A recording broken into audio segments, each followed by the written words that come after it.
Hey guys, and welcome back to another YouTube video. In this video I'll be doing a quick-ish video doing my tips. I don't want to make it that long as I've got stuff to do, etc. So hopefully it's about an 8-9 minute video. I'm trying not to ponder as much. I will still try and give you sort of my thoughts a little bit, but make it a little bit quicker as well. So before we jump into this video, remember to like and subscribe, turn the notification bell on so you know when I upload, and let's jump into this video. So last week we had Port Adelaide and Carlton to start the round. I said Carlton by 14. They ended up winning by 36, so I was 22 points off there. They had a massive last quarter, 7 goals from centre bounce in the last quarter, 8 goals in general. They kicked half their goals in the last quarter. They just smashed and blew Port Adelaide away. Second game of the round, Western Bulldogs versus Collingwood. I had Western Bulldogs by 13. I just thought Collingwood's injury list was a little bit more... I thought it was a little bit damaging there, and I thought that they were willing to be gotten, especially in that midfield. I thought that they had... Collingwood's injuries were more pronounced in one area compared to, I think, Western Bulldogs, which were more spread across the ground. So I thought if Western Bulldogs could dominate in the midfield, they would win that, and that's what they did. Then we went on a bad stretch. Adelaide, and this was around the time that I texted my brother-in-law saying, oh yeah, I don't doubt my tipping ever again, and then I lost the next 2 tips. So Hawthorn against Adelaide, I had Adelaide by 17. They ended up losing by 27. Adelaide suck. I forgot to say that. West Coast Eagles against St Kilda. I thought West Coast Eagles at home would do well, but Harley Reid decided to basically have a brain fade halfway through the game, and they ended up losing. Then you have Geelong against Richmond.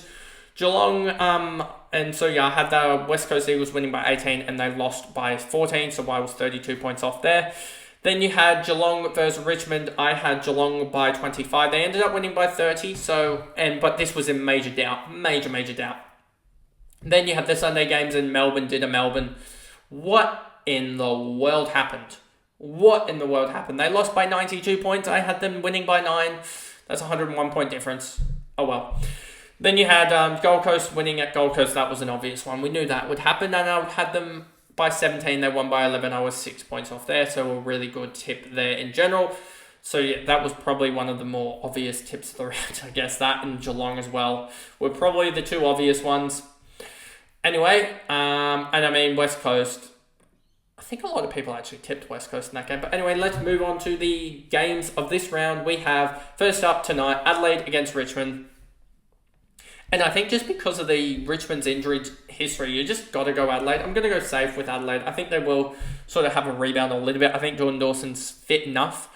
So I think Adelaide's going to win this one by 14 points, So I think they'll win it by 14 points. And yeah, that's that tip there.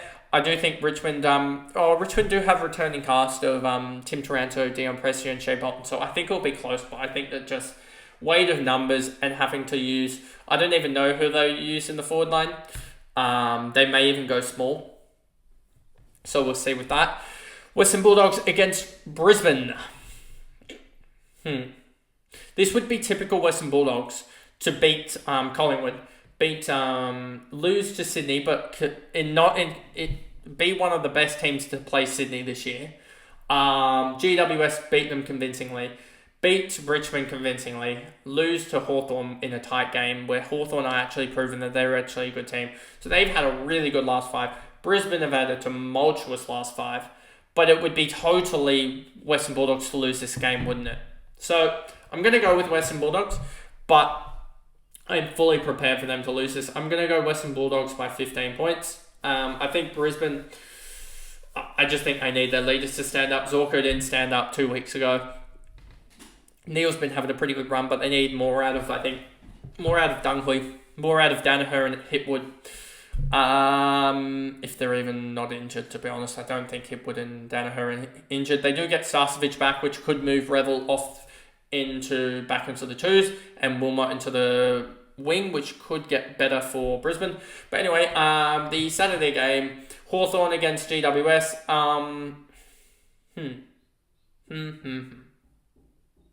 Part of me wants to go Hawthorn, but I know that that's a massive upset. But I'm still going to do it just because I want to have some fun. I'm going to go Hawthorn by 13 points, and this is probably ridiculous to say, but I actually genuinely think with the outs of Kelly and Canelio, that Hawthorn almost should be not favourites, but it should be a lot closer than what it is probably at the moment. Hawthorn I think are a genuine case to win this. And I think their midfield is becoming very damaging. West Coast against North Melbourne. This would be 99-1 if Harley Reid was playing. I'm still going to go West Coast because it's over in Perth. And North Melbourne haven't gotten close to winning. They've won they've won no games, and the closest they've been to 22 points and 38 points. So, they have not really gotten close to it, as something just flew onto my camera. There we go, fix that. I think West Coast win this one by 20 points. Then we go St Kilda against Gold Coast. Gold Coast will win that. Gold Coast by, I think, 18 points. I know that they are playing away from home, but surely Gold Coast can win one. So I'm just going to go for Gold Coast away from home for once to win one. Please win one. Sydney against Geelong. I'm going Sydney in this game. I think that Geelong do have a lot of their guys back, but I genuinely think that the Swans are just way too strong. And so I'm going to go Swans, but I'm going to go conservative and say Swans by 15 points because that seems to be working. If you think in Hoodoos or anything like that, not necessarily think that is something that's actually realistic to believe in, but just always think that going conservative with the Swans, just because they could pull something dumb and make a game close when it shouldn't be close. Essendon versus Carlton. I'm going to go Carlton. I think Essendon are a little bit overrated in their stats and what they were playing against. I mean, looking at here, they played against West Coast, won by 6. They played against GWS, a really good result to beat GWS. They played against North Melbourne and won by 40. And then they played against Richmond and won by 12. Those are three of the bottom 3 sides, and they won by a combined 60 points. So I'm not too confident with Essendon, more confident with Carlton winning that, and I'm going to go Carlton in a close one by 13 points. And then you've got Collingwood against Melbourne. I'm going to go Collingwood in a pretty close one, I would say. I just think Melbourne are pretty poor at the moment, and Collingwood, although they have injuries, I think that they're just a better side in general and have more cohesion. So I'm going to go Collingwood by, I think, 7 points. I think it will be a pretty good game on the is that the King's birthday? Well, I don't even know. So I think they'll beat Melbourne on the Monday night. But anyway, that is the video, and I'll see you guys in the next one. Bye, guys.